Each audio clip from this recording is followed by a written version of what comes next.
Salam sejahtera bagi kita semua.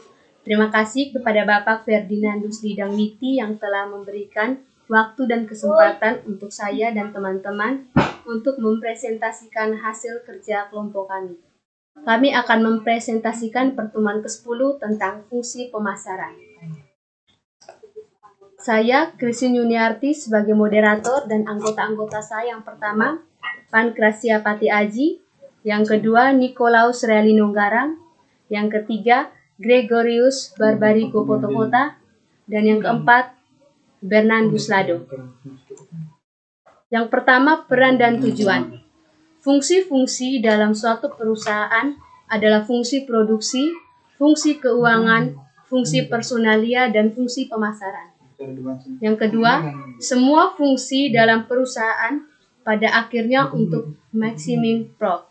Yang ketiga, pemasaran sebenarnya merupakan fungsi utama dalam suatu perusahaan karena tanpa pemasaran, barang yang diproduksikan tidak ada gunanya. Yang berikut, marketing atau pemasaran.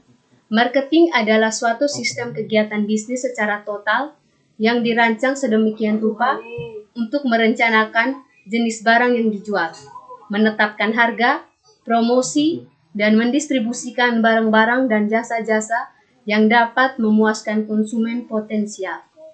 Yang berikut, marketing adalah pelaksanaan aktivitas dunia bisnis yang mengarahkan arus barang atau jasa para produsen kepada konsumen atau pihak yang menggunakannya.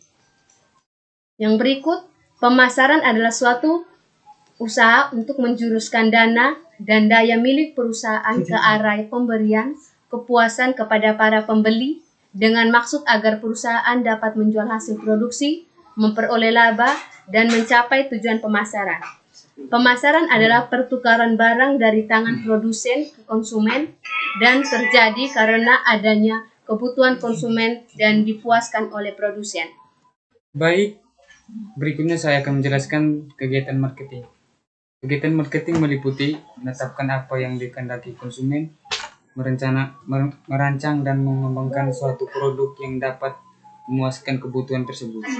Yang berikutnya, menentukan cara yang terbaik, mengenal penetapan mutu, penetapan harga yang tepat, promosi, dan pendistribusian produk yang sesuai.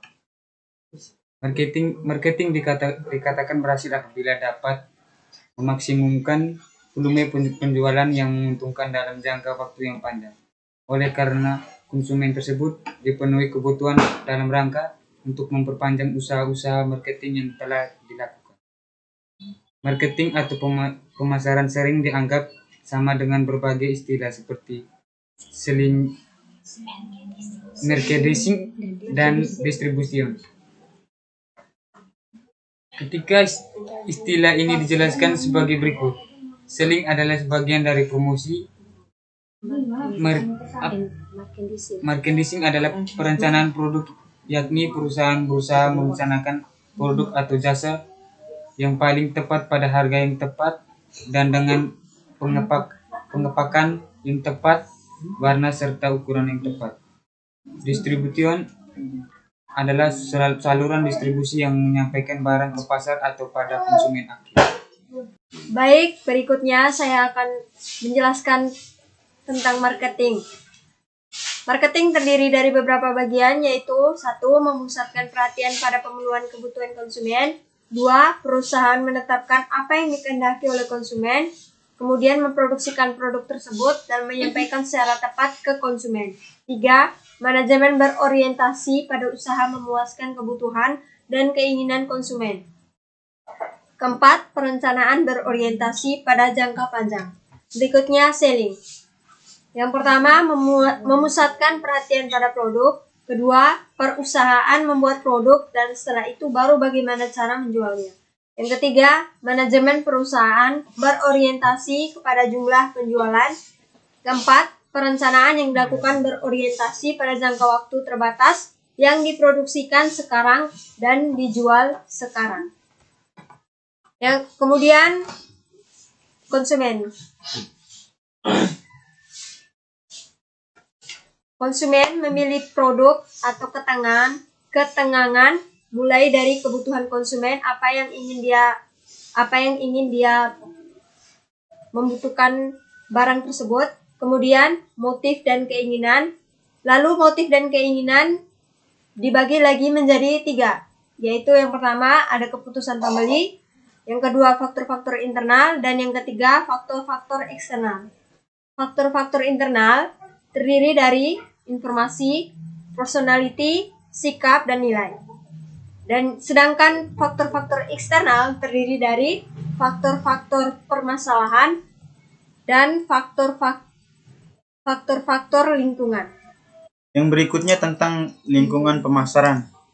Yang pertama lingkungan sifat kompetisi, yang kedua lingkungan ekonomi umum, yang ketiga tersedianya suplai, yang keempat lingkungan internal perusahaan, yang keenam kebijakan ekonomi pemerintah, yang ketujuh kebijakan non ekonomi pemerintah, yang kedelapan lingkungan teknologi, yang kesembilan lingkungan kultur, yang ke-10 lingkungan hukum dan politik, dan yang ke-11 lingkungan etika dan sosial.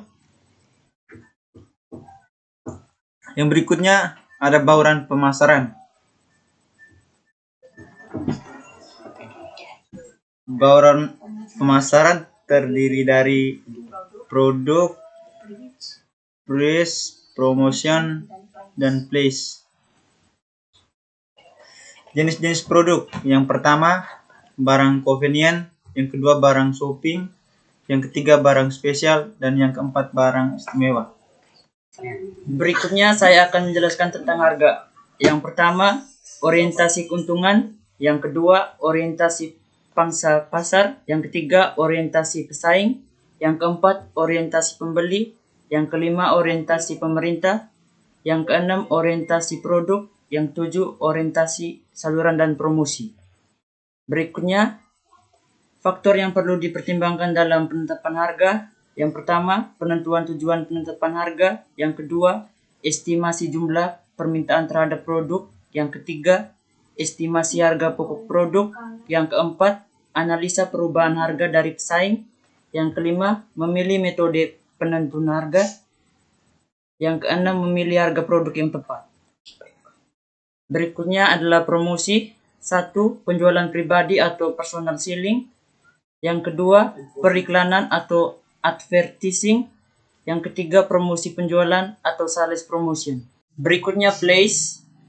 Yang pertama, pabrik langsung ke konsumen. Yang kedua, pabrik ke pengecer independen terus ke konsumen. Yang ketiga, pabrikan, grosir, pengecer konsumen. 4. Pabrikan ke in-store. Sekian dari hasil kerja kelompok kami, kiranya apa yang kami jelaskan dapat bermanfaat bagi kita semua.